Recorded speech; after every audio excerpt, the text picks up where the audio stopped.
എല്ലാവരെയും ഗുഡ് കണ്ടിട്ട് ഈവനിങ് മാം. ഒരുപാട് good evening share good evening. എല്ലാവരും കണ്ടിട്ട് ഒരുപാട് കാലമായല്ലേ. നമ്മൾ എക്സാം ഫസ്റ്റ് ഇയറിന്റെ എക്സാം ഒക്കെ കഴിഞ്ഞ് ഇപ്പൊ നിങ്ങൾ ആവശ്യത്തിനുള്ള ബ്രേക്ക് ഒക്കെ നിങ്ങൾ എടുത്തു അല്ലെ. ഒരു മാസത്തെ ബ്രേക്ക് ഒക്കെ എടുത്ത് നമ്മൾ സെക്കൻഡ് ഇയറിലേക്ക് കടക്കാൻ പോവാണ്.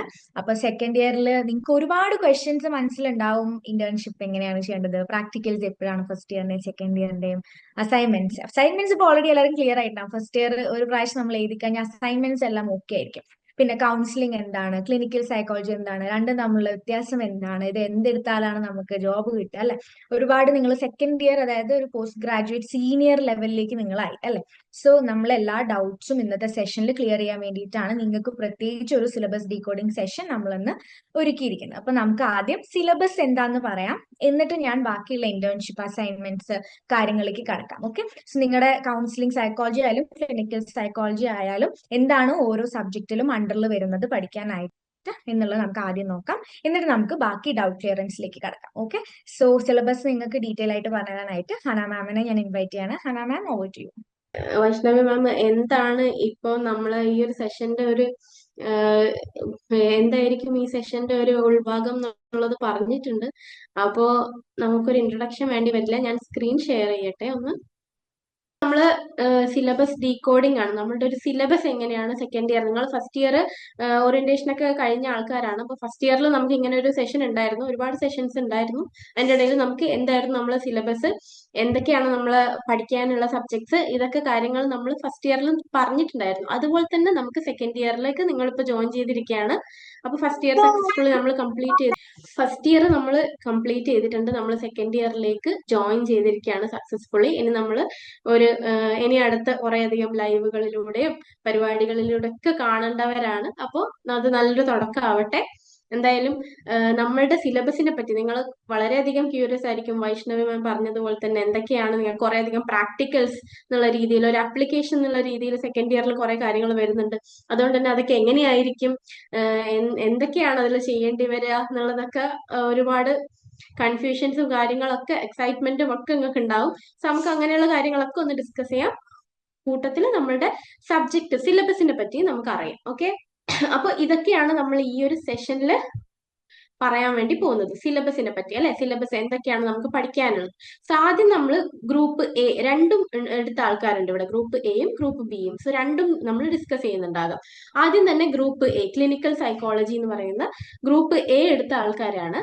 അതിൽ നമുക്ക് എല്ലാത്തിലും നമുക്ക് 4 തിയറി പേപ്പർ, 3 തിയറി പേപ്പർ, 3 പ്രാക്ടിക്കൽസും ആണുള്ളത്. അതിന് പകരം പ്രൊജക്ടിന് പകരം തിയറി എടുത്ത ആൾക്കാരും ഉണ്ടാവും. അതും കൂടെ നമ്മൾ ഡിസ്കസ് ചെയ്യുന്നുണ്ടാവും. ആദ്യം തന്നെ ക്ലിനിക്കൽ സൈക്കോളജിയിൽ ഉള്ള പേപ്പേഴ്സും അതിന്റെ ഉള്ളിലുള്ള കണ്ടന്റുകളും ജസ്റ്റ് ഒന്ന് നമ്മൾ നോക്കുകയാണ്. ആദ്യം തന്നെ MPCE 011 സൈക്കോപാത്തോളജി എന്ന് പറയുന്ന പേപ്പറാണ്. അതെന്ന് പറയുമ്പോൾ സൈക്കോപാത്തോളജി അല്ലെ. അതിൽ തന്നെ ബ്ലോക്ക് 1 നമ്മൾ നോക്കുന്നുണ്ടാവുക ഫൗണ്ടേഷൻസ്, കുറച്ച് ബേസിക് ആയിട്ടുള്ള കാര്യങ്ങൾ, ആ ഒരു ഹിസ്റ്ററി, അതുപോലെ തന്നെ അതിന്റെ ഒരു ക്ലാസിഫിക്കേഷൻ, എന്തൊക്കെയാണ് ഈ മെന്റൽ ഡിസോർഡേഴ്സ് എന്ന് പറയുന്നത്, എന്തൊക്കെയാണ് ആ ഒരു ചൈൽഡ്ഹുഡ് മെന്റൽ ഡിസോർഡേഴ്സ്, ഇങ്ങനെയുള്ള കാര്യങ്ങളൊക്കെ ആയിരിക്കും ഫസ്റ്റ് ബ്ലോക്കിൽ പറയേണ്ടാവുക. ബ്ലോക്ക് 2 ആൻസൈറ്റി ഡിസോർഡേഴ്സും പിന്നെ മൈൽഡ് മെന്റൽ ഡിസോർഡേഴ്സ്, അങ്ങനെയുള്ള കാര്യങ്ങളൊക്കെ, പാനിക് ഫോബിയാസ്, ഇതിന്റെയൊക്കെ post traumatic stress disorder, generalised anxiety disorder, obsessive compulsive disorder, പിന്നെ സൊമാറ്റോഫോം ഡിസോർഡർ, ഡിസോസിയേറ്റീവ് ഡിസോർഡേഴ്സ് എന്നൊക്കെ പറയുന്ന ഒരുപാടധികം മെന്റൽ ഡിസോർഡർ കണ്ടീഷൻസ്, പല തരത്തിലുള്ള പല സിംറ്റംസും ഉള്ള പല രീതിക്കുള്ള മെന്റൽ ഡിസോർഡേഴ്സിനെ പറ്റി നമ്മൾ ബ്ലോക്ക് 2 പറയുന്നുണ്ടാകും. ദെൻ ബ്ലോക്ക് 3 സമയത്ത് മൂഡ് ഡിസോർഡേഴ്സിന്റെ ഒരു കുറേയധികം ക്ലാസിഫിക്കേഷൻസ് അല്ലെ. Moderate, major depressive disorder, bipolar disorder, അതുപോലെയുള്ള ജനറൽ മെഡിക്കൽ കണ്ടീഷൻസ് കൊണ്ടുണ്ടാകുന്നത്, അതുപോലെ സബ്സ്റ്റൻസ് ഇൻഡ്യൂസ്ഡ് ആയിട്ടുള്ളത്, ഇങ്ങനെയുള്ള പല മൂഡ് ഡിസോർഡേഴ്സിനെ പറ്റി നമ്മൾ പറയുന്നുണ്ടാകും. സ്കിസോഫ്രീനിയ ആണ് ബ്ലോക്ക് 4. സ്കിസോഫ്രീനിയ പോലെയുള്ള സൈക്കോട്ടിക് ഡിസോർഡേഴ്സിനെ പറ്റിയുള്ള ഭാഗമായിരിക്കും ബ്ലോക്ക് 4 ഉണ്ടാവുക. സ്കിസോഫ്രീനിയ അതെങ്ങനെയാണ് വരുന്നത്, അതിന്റെ ഒരു ഫങ്ഷനിങ് എങ്ങനെയാണ് അതിൽ അഫക്ട് ചെയ്യുന്നത്, അതുപോലെ അതിന്റെ അണ്ടറിൽ വരുന്ന പാരനോയിഡ്, ഡെല്യൂഷണൽ ഡിസോർഡേഴ്സിനെ പറ്റിയും മറ്റു പല സൈക്കോട്ടിക് കണ്ടീഷൻസിനെ പറ്റി നമ്മൾ പഠിക്കുന്നുണ്ടാകും ബ്ലോക്ക് 4. ഇതൊക്കെയാണ് നമ്മുടെ സൈക്കോപാത്തോളജിയിൽ വരുന്നുണ്ടാവുക. ഓക്കെ. ദെൻ സൈക്കോ ഡയഗ്നോസ്റ്റിക്സ് ആണ് സെക്കൻഡ്, MPCE 1-2.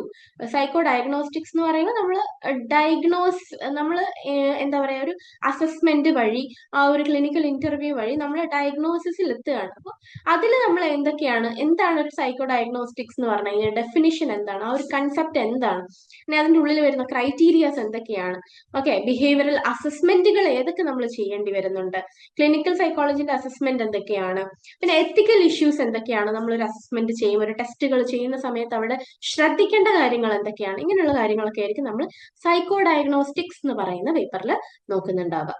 ബ്ലോക്ക് 2 വരുന്ന സമയത്ത് സൈക്കോ ഡയഗ്നോസ്റ്റിക്സിന്റെ ഒബ്ജക്റ്റീവ്സ്, പിന്നെ ഡിഫറെന്റ് സ്റ്റേജസ്, പിന്നെ എന്താ പറയാ, ടെസ്റ്റുകൾ, പല രീതിക്കുള്ള ടെസ്റ്റുകൾ, പിന്നെ എങ്ങനെയാണ് റിപ്പോർട്ട് റൈറ്റിംഗ്, അങ്ങനെയുള്ള കാര്യങ്ങളൊക്കെയാണ് ബ്ലോക്ക് 2 വരുന്നുണ്ടാവുക. ബ്ലോക്ക് 3 കോഗ്നിറ്റീവ് ഫങ്ഷൻസിന്റെ പല മാതിരിക്കുള്ള ടെസ്റ്റുകൾ, ഇപ്പൊ ഇന്റലിജന്റ് ടെസ്റ്റ്, കൺസെപ്ച്വൽ തിങ്കിങ്ങിന്റെ, അതുപോലെ തന്നെ പല മാതിരിക്കുള്ള ഇന്റലിജന്റ് സ്റ്റാൻഡേർഡ് എന്താ പറയാ, ബിനെറ്റ് ടെസ്റ്റ് ഉണ്ട്, വെസ്ലസ് ടെസ്റ്റ് ഉണ്ട്, ഇതൊക്കെ നമ്മൾ നോക്കുന്നുണ്ട്. നിങ്ങൾ കോഗ്നിറ്റീവിൽ കുറച്ച് തിയറി വൈസ് പഠിച്ചതിൽ കുറച്ചുകൂടി ടെസ്റ്റുകൾ അഡ്വാൻസ്ഡ് ആയിട്ട് നമ്മൾ ഈ ഒരു ഭാഗത്ത് പഠിക്കുന്നുണ്ടാകും. ഓക്കെ, ഫസ്റ്റ് ഇയറിൽ നമ്മൾ തിയറി ബേസിൽ പഠിച്ചിട്ടുണ്ടാവും എന്തായാലും ഏതൊക്കെയാണ് ടെസ്റ്റുകൾ എന്നുള്ളതൊക്കെ. ദെൻ മെമ്മറി, ക്രിയേറ്റിവിറ്റി, ഇതിന്റെ ഒക്കെ ടെസ്റ്റുകൾ കാര്യങ്ങളൊക്കെ ആയിരിക്കും ബ്ലോക്ക് 3 വരുന്നുണ്ടാവും. ബ്ലോക്ക് 4 പ്രൊജക്റ്റീവ് ടെക്നിക്കുകൾ, ഈ സൈക്കോ ഡയഗ്നോസ്റ്റിക്സിൽ വരുന്ന പ്രൊജക്റ്റീവ് ടെക്നിക്കുകൾ എന്തൊക്കെയാണുള്ളത്, ന്യൂറോളജിക്കൽ ടെസ്റ്റുകൾ എന്തൊക്കെയാണുള്ളത്, പല രീതിക്കുള്ള പ്രൊജക്റ്റീവ് ടെക്നിക്കുകൾ ഏതൊക്കെയാണ്, ഇങ്ങനെയുള്ള കാര്യങ്ങളൊക്കെ. റോഷാർക്ക് ടെസ്റ്റ് ഒക്കെ നമ്മൾ പേഴ്സണാലിറ്റിയിൽ പരിചയപ്പെട്ടതാണ്. Okay, thematic apperception test, children apperception test, personality inventories ഒക്കെ നമ്മൾ പേഴ്സണാലിറ്റി പേപ്പറിൽ ഫസ്റ്റ് ഇയറിൽ നോക്കിയതാണ്. അതിന്റെ കുറച്ചുകൂടി അഡ്വാൻസ്ഡ് ആയിട്ടുള്ള ലെവലിലായിരിക്കും നമ്മൾ ഇത് പഠിക്കുന്നുണ്ടാവും. Okay, then psycho therapeutic methods ആണ് MPCE 013. അതിൽ ബ്ലോക്ക് 1 വരുന്നത് സൈക്കോളജിക്കൽ ട്രീറ്റ്മെന്റ് നമ്മൾ സൈക്കോപാത്തോളജിയിലൂടെ ഓരോ ഡിസോർഡർ കണ്ടീഷൻസ് എന്തൊക്കെയാണെന്ന് പരിചയപ്പെട്ടു. പിന്നെ സൈക്കോ ഡയഗ്നോസ്റ്റിക്സിൽ അസസ്മെന്റുകളൊക്കെ കണ്ടു. അതിനുശേഷം നമ്മൾ ട്രീറ്റ്മെന്റിലേക്കാണ് കിടക്കുക. ട്രീറ്റ്മെന്റ് എന്ന് പറയുമ്പോൾ സൈക്കോളജിക്കൽ ഇന്റർവെൻഷൻസ് എന്തൊക്കെയാണ്, അതിന്റെ അണ്ടറിൽ ഏതൊക്കെ വെറൈറ്റി, ഏതൊക്കെ അപ്രോച്ചുകൾ വരുന്നുണ്ട്, ഇങ്ങനെയുള്ളതൊക്കെയാണ് നമ്മൾ സൈക്കോ തെറാപ്യൂട്ടിക് മെത്തേഡിലൂടെ പഠിക്കേണ്ടാവുക. സോ ബ്ലോക്ക് 1 പല രീതിക്കുള്ള സൈക്കോളജിക്കൽ ട്രീറ്റ്മെന്റ് ആണ് നമ്മൾ നോക്കുക. മേജർ മൊഡാലിറ്റീസ് ഏതൊക്കെയാണ്, ഫോളോ ചെയ്ത് പോകുന്നത് ഏതൊക്കെയാണ്. അതിൽ ബ്ലോക്ക് 2 എത്തുന്ന സമയത്ത് കോഗ്നിറ്റീവ് ബിഹേവിയർ തെറാപ്പി എന്ന് പറയുന്ന ആ ഒരു തെറാപ്പിനെ ഫോക്കസ് ചെയ്തിട്ടായിരിക്കും ഉണ്ടാവുക. ദെൻ അതിൽ തന്നെ solution focused therapy, brief therapies ഒക്കെ ഇപ്പൊ ഒരുപാട് വരുന്നുണ്ട്. അതിനെപ്പറ്റിയൊക്കെ integrative and multi modal therapy ഒക്കെ വരുന്നുണ്ട്. ഇങ്ങനെയുള്ള കാര്യങ്ങളും കൂടി ഈ ബ്ലോക്ക് 2 മെൻഷൻ ചെയ്യുന്നുണ്ടാകും. ദെൻ ബ്ലോക്ക് 3 വരുന്ന സമയത്ത് അതർ തെറാപ്പീസ്, ഇപ്പം റോജേഴ്സ് ക്ലൈൻ സെന്റർഡ് തെറാപ്പി, ഇതൊക്കെ നമുക്ക് കൗൺസിലിംഗിലാണെങ്കിലും ക്ലിനിക്കലിലാണെങ്കിലും പഠിക്കേണ്ട ബേസിക് ആയിട്ടുള്ള കാര്യങ്ങളിൽ പെട്ടത് തന്നെയാണ്. ഓക്കെ, റോജേഴ്സ് തെറാപ്പി ഒക്കെ ആണെങ്കിൽ, പിന്നെ ഫാമിലി ഗ്രൂപ്പ് തെറാപ്പി, അങ്ങനെയുള്ള പല രീതിക്കുള്ള കപ്പിൾ തെറാപ്പി, ഇങ്ങനെയുള്ള തെറാപ്പികളൊക്കെ ആയിരിക്കും നമ്മൾ ബ്ലോക്ക് 3 നോക്കുന്നുണ്ടാവുക. ദെൻ ബ്ലോക്ക് 4 സമയത്ത് ഈ ചിൽഡ്രൻ ഓരോ ലൈഫ് സൈക്കിളിൽ നമ്മൾ നോക്കുന്ന സൈക്കോ തെറാപ്പീസ്, പല ഏജിൽ നമുക്ക് പല ഡിഫറെന്റ് രീതിയിലായിരിക്കും ആ സൈക്കോ തെറാപ്പീസ് പോകുന്നുണ്ടാവും. അങ്ങനെയുള്ള കാര്യങ്ങൾ ഇപ്പം ചിൽഡ്രൻ എങ്ങനെയാണ്, അഡൽട്ടിൽ എങ്ങനെയാണ്, ഓൾഡർ അഡൽട്ടിൽ എങ്ങനെയാണ്, ടെർമിനൽ ഇൽനെസ് ഉള്ള ആൾക്കാർക്കാണെങ്കിൽ അങ്ങനെയുള്ള ആൾക്കാർക്ക് എങ്ങനെയാണ്, ഇങ്ങനെയുള്ള രീതിക്കൊക്കെയുള്ള ട്രീറ്റ്മെന്റ് മെത്തേഡുകളായിരിക്കും ബ്ലോക്ക് 4 നോക്കുന്നുണ്ടാവുക. ഓക്കെ, ഇനി പ്രാക്ടിക്കം എന്ന് പറയുന്ന ഒരു പ്രാക്ടിക്കൽ ഉണ്ട് നമുക്ക്. ഈ പ്രാക്ടിക്കൽസിന്റെ കാര്യം, ഇന്റേൺഷിപ്പിന്റെ കാര്യമൊക്കെ നമുക്ക് ലാസ്റ്റ് ഡീറ്റെയിൽ ആയിട്ട് പറയുന്നുണ്ടാകും കേട്ടോ. എന്നാലും പ്രാക്ടിക്കൽസ് എന്ന് പറഞ്ഞാൽ നമ്മൾ ഫസ്റ്റ് ഇയറിൽ ചില ആൾക്കാരെങ്കിലും ഫസ്റ്റ് ഇയറിലെ പ്രാക്ടിക്കൽസ് ചെയ്തിട്ടുണ്ടാകും. ചെയ്യാത്തവരുണ്ടെങ്കിൽ നിങ്ങൾക്ക് ഇപ്പം ഈ ഒരു സമയത്തായിട്ട് അത് നടക്കുമായിരിക്കും ഫസ്റ്റ് ഇയറിൻ്റെ. അതുപോലെ തന്നെ നമുക്ക് ചില ടെസ്റ്റുകൾ, ഇത് ഇപ്പൊ പറഞ്ഞ പോലെ ഇപ്പൊ ഇതിൽ നമ്മൾ തിയറി പഠിച്ച ടെസ്റ്റുകൾ തന്നെ, ചില ടെസ്റ്റുകൾ നമ്മൾ സ്റ്റഡി സെന്ററിൽ പോയിട്ട് അത് ചെയ്യേണ്ടി വരും. അത് ചെയ്ത് പഠിച്ച് അതിന്റെ പ്രൊസീജിയേഴ്സ് ഒക്കെ കാര്യങ്ങളും എഴുതി റെക്കോർഡ് സബ്മിറ്റ് ചെയ്യുന്ന ഒരു രീതിക്കാണ് നമ്മൾ അത് പ്രാക്ടിക്കൽ ചെയ്യേണ്ടത്. അതിന്റെ സമയമാകുന്ന സമയത്ത് ഈ സ്റ്റഡി സെന്റർ നിങ്ങൾക്ക് നോട്ടിഫിക്കേഷൻ ഒക്കെ തരുന്നുണ്ടാകും. ഓക്കെ, ദെൻ ഇന്റേൺഷിപ്പും ഇതുപോലെ തന്നെ നമ്മൾ ഫൈനലി ഡിസ്കസ് ചെയ്യും. ഇന്റേൺഷിപ്പ് എന്ന് പറയുമ്പോൾ നമ്മൾ ഒരു ഇന്റേൺ ആയിട്ട് ഒരു മാസം വർക്ക് ചെയ്യാണ് ചെയ്യുന്നുണ്ടാവുക ഒരു ഇൻസ്റ്റിറ്റ്യൂഷനിൽ, നമ്മൾ ചൂസ് ചെയ്യുന്ന ഒരു ഇൻസ്റ്റിറ്റ്യൂഷനിൽ. അപ്പൊ അത് അവരുടെ ആ ഒരു സ്ഥാപനത്തിലുള്ള കാര്യങ്ങളൊക്കെ നമ്മൾ പഠിക്കുകയും എങ്ങനെയാണ് ആ ഒരു പേഷ്യൻസുമായിട്ട് ഇന്ററാക്ട് ചെയ്യേണ്ടത് എന്നുള്ള രീതിക്ക് നമ്മൾ ഇപ്പം നിങ്ങളിൽ കുറെ പേർക്ക് ഇന്റേൺഷിപ്പ് നോക്കുന്നുണ്ടാകും. ഓക്കെ അല്ലെ, ചില ആൾക്കാരൊക്കെ ആണെങ്കിലും ഇന്റേൺഷിപ്പിന് വേണ്ടിയിട്ട് ഓരോ സെന്റർ ഒക്കെ നോക്കി നടക്കുകയൊക്കെ ചെയ്യുന്നുണ്ട്. എന്നാൽ നമ്മൾ അതിനെപ്പറ്റി ഡീറ്റെയിൽ ആയിട്ട് ഡിസ്കസ് ചെയ്യും കേട്ടോ. പ്രൊജക്റ്റ് ആണ് അടുത്തത്. പ്രൊജക്റ്റ് എന്ന് പറയുമ്പോൾ നമ്മൾ ഓപ്ഷണൽ ആണ് പ്രൊജക്ട്. ഞാൻ നേരത്തെ പറഞ്ഞ പോലെ തന്നെ പ്രൊജക്ട് കൗൺസിലിംഗിലും വരുന്നുണ്ട്, ക്ലിനിക്കലിലും വരുന്നുണ്ട്. അപ്പൊ നമ്മൾ പ്രൊജക്ട് എടുക്കാത്ത ആൾക്കാർക്ക് നമുക്ക് ഒരു അപ്ലൈഡ് പോസിറ്റീവ് സൈക്കോളജി എന്ന് പറയുന്ന ഒരു എക്സ്ട്രാ തിയറി പേപ്പർ വരുന്നുണ്ടാവും. അല്ല, പ്രൊജക്ട് എടുത്ത ആൾക്കാർക്കാണെങ്കിൽ നമുക്ക് എന്തുണ്ടാകും, നമുക്ക് സ്റ്റഡി സെന്ററിൽ നിന്ന് ഒരു സൂപ്പർവൈസറിനെ അവർ അസൈൻ ചെയ്യുന്നുണ്ടാകും. ആൻഡ് അവരുമായിട്ട് നമ്മൾ ഡിസ്കസ് ചെയ്തിട്ട് അവരുമായിട്ട് മീറ്റിംഗ്സ് ഒക്കെ അറേഞ്ച് ചെയ്യുന്നുണ്ടാകും. അത് അനുസരിച്ചിട്ട് നമ്മളൊരു റിസർച്ച് പ്രപ്പോസൽ നമ്മൾ തിരഞ്ഞെടുക്കണം. നമുക്ക് വേണ്ട ഒരു സ്റ്റഡി, അല്ലെങ്കിൽ നമുക്ക് ഇഷ്ടമുള്ള സ്റ്റഡി, അല്ലെങ്കിൽ നമ്മൾ എക്സ്പീരിയൻസ് വെച്ചിട്ടുള്ള ഏതെങ്കിലും ഒരു സ്റ്റഡി നമ്മൾ ചൂസ് ചെയ്യുന്നുണ്ടാകും. അതിനനുസരിച്ചിട്ടുള്ളൊരു സിനോപ്സിസ് ഉണ്ടാക്കേണ്ടി വരും. എന്നിട്ട് അത് നമ്മൾ സബ്മിറ്റ് ചെയ്യണം. ആദ്യം നമ്മൾ അവരുടെ അടുത്ത് കറക്ഷൻ ഒക്കെ ചെയ്യുന്നുണ്ടാവും. അവരത് കറക്റ്റായിട്ട് നമുക്ക് ഗൈഡ് ചെയ്ത് തരും. അപ്പൊ അതിനനുസരിച്ചിട്ട് നമ്മൾ ആ ഒരു സിനോപ്സിസ് അപ്രൂവ് ചെയ്ത് കഴിഞ്ഞാൽ ആ ഒരു സ്റ്റഡി കണ്ടക്ട് ചെയ്യുകയും അത് റിപ്പോർട്ട് സബ്മിറ്റ് ചെയ്യുകയും ചെയ്യുന്നുണ്ടാവും. അങ്ങനെയാണ് ആ ഒരു പ്രൊജക്ടിന്റെ സിസ്റ്റം വരുന്നുണ്ടാവുക. ഓക്കെ, ഇനി പ്രൊജക്ട് അല്ല നമ്മൾ അപ്ലൈഡ് പോസിറ്റീവ് സൈക്കോളജി എടുത്തതെങ്കിൽ അതിന്റെ എക്സാം തിയറി നമ്മൾ സാധാരണ ചെയ്യുന്ന പോലെ തന്നെ തിയറി എക്സാം ആണ് ഉണ്ടാവുക. അത് 100 മാർക്കിലാണ് വരേണ്ടത്. സോ ഇതൊക്കെയാണ് അതിന്റെ ഒരു മെത്തേഡ് എന്ന് പറയുന്നത്. അതിനൊരു വൈവയും ഉണ്ടാകും. നമ്മൾ ഈ പ്രാക്ടിക്കൽസിനൊക്കെ വൈവ ഉണ്ടാവില്ലേ, അതുപോലെ തന്നെ പ്രാക്ടിക്കലിന്റെ എല്ലാ കാര്യങ്ങൾക്കും വൈവയും ഉണ്ടാകുന്നുണ്ടാകും. ആ എക്സാമിന്റെ ഭാഗമായിട്ട് നിങ്ങൾക്ക് അതിന്റെ ഒരു ഹാൻഡ് ബുക്ക് കിട്ടുന്നുണ്ടാവും. ഇനി കൗൺസിലിംഗ്, ഇതൊക്കെയാണ് നമ്മുടെ ഗ്രൂപ്പ് എ ക്ലിനിക്കൽ സൈക്കോളജിയിൽ വരുന്നത്. ഇനി ഗ്രൂപ്പ് ബി കൗൺസിലിംഗ് സൈക്കോളജി എടുത്ത ആൾക്കാർക്കാണെങ്കിൽ ഏതൊക്കെ പേപ്പേഴ്സ് ആണ്, എന്തൊക്കെയാണ് പഠിക്കാനുള്ളത് എന്ന് പറഞ്ഞു കഴിഞ്ഞാൽ, നമുക്ക് ഫസ്റ്റ് തന്നെ MPCE 021 counselling psychology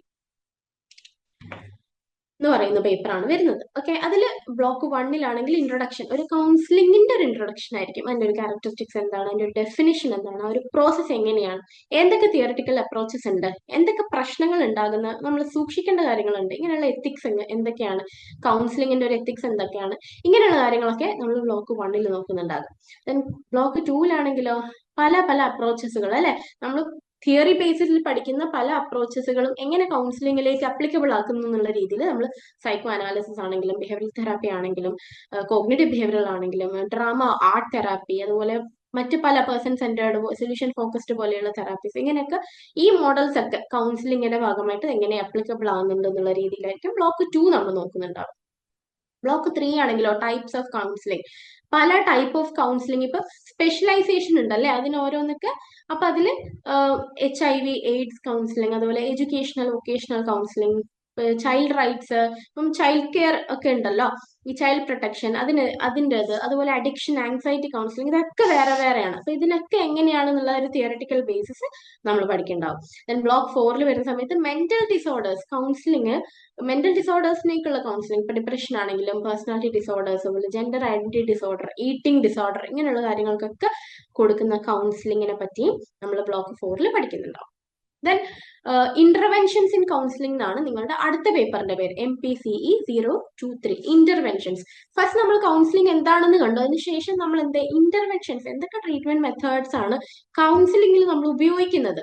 okay, interventions എന്തൊക്കെയാണ് ഉപയോഗിക്കുന്നത്, അതിൽ മേജർ മൊഡാലിറ്റീസ് ആണ് ഫസ്റ്റിൽ നോക്കുന്നുണ്ടാവും. റിപ്പീറ്റ് ആയിട്ടുള്ള സെയിം കാര്യങ്ങൾ തന്നെയാണ്, സൈക്കോ അനാലിസിസ്, അതേപോലെ short term counselling, interpersonal counselling, ചിൽഡ്രനുമായിട്ടുള്ള കൗൺസിലിംഗ്, ഇങ്ങനെയുള്ള കാര്യങ്ങളൊക്കെ ബ്ലോക്ക് 1-ൽ വരാം. ബ്ലോക്ക് 2-ലാണെങ്കിൽ കോഗ്നിറ്റീവ് ബിഹേവിയറൽ കൗൺസിലിംഗ് എന്ന് പറഞ്ഞിട്ട് അതിന്റെ ഒരു അപ്ലിക്കേഷൻ ലെവലും അതിന്റെ ഒരു മോഡിഫിക്കേഷൻ, അതിന്റെ ഉള്ളിൽ തന്നെ സൊല്യൂഷൻ ഫോക്കസ്ഡ് നമ്മുടെ കൗൺസിലിംഗ് ആൻഡ് ഇന്റഗ്രേറ്റീവ് കൗൺസിലിംഗ്, ഇതും അതിന്റെ അണ്ടറിൽ തന്നെ വരുന്നുണ്ടാകും. കൗൺസിലിംഗ് കോഗ്നിറ്റീവ് ബിഹേവിയറൽ കൗൺസിലിംഗ് ഒരു ബ്ലോക്കിൽ തന്നെ ഉണ്ട്. അത് കഴിഞ്ഞ പേപ്പറിൽ നിങ്ങൾക്ക് പഠിക്കാനുണ്ടായിരുന്നു അല്ലെ, ഇപ്പൊ പറഞ്ഞതിൽ.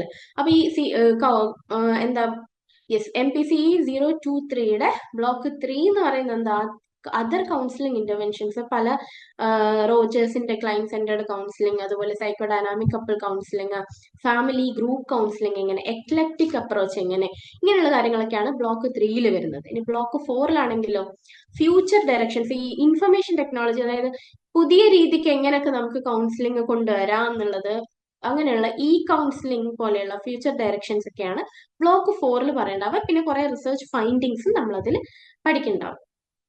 അതാണ് ഇന്റർവെൻഷൻസ് ഇൻ കൗൺസിലിംഗ് എന്ന് പറയുന്നത് വരെ. ദെൻ പ്രാക്ടിക്കൽ, നേരത്തെ പറഞ്ഞ പോലെ തന്നെ പ്രാക്ടിക്കൽസ് എന്ന് പറയുന്ന രീതിക്ക് നമുക്ക് ക്ലിനിക്കലിലുള്ളത് പോലെ തന്നെ പ്രാക്ടിക്കൽസ് കൗൺസിലിംഗിലും ഉണ്ടാവും. അപ്പൊ അതിൽ നമ്മൾ എന്തൊക്കെ അവിടെ നമ്മൾ അവിടെയുള്ള ടെസ്റ്റുകൾ നമ്മൾ ചെയ്യുന്നുണ്ടാകും. അതുപോലെ തന്നെ നമ്മളുടെ പെർഫോമൻസ് എങ്ങനെയാന്നുള്ളതും വിലയിരുത്തുന്നുണ്ടാകും. പിന്നെ ഇതുപോലെയുള്ള പല പല ടെസ്റ്റുകൾ ചെയ്യുന്നുണ്ടാകും. ഓക്കെ, അതിൻ്റെയൊക്കെ നമ്മൾ ഇതുപോലെ തന്നെ റെക്കോർഡ് എഴുതുക.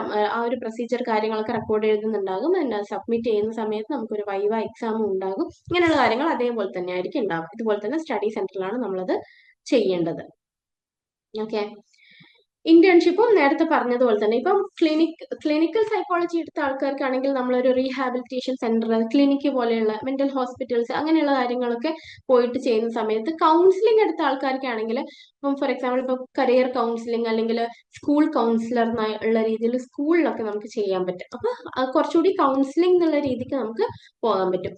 അതിനനുസരിച്ചിട്ടുള്ള നിങ്ങളുടെ സ്ഥലത്ത് തന്നെ നിങ്ങളുടെ സ്ഥലത്ത് തന്നെ അങ്ങനെയുള്ള ഒരു സൂപ്പർവൈസർ, നല്ലൊരു സൂപ്പർവൈസർ ഉള്ള സ്ഥലത്ത് നമുക്ക് പോകാൻ പറ്റും.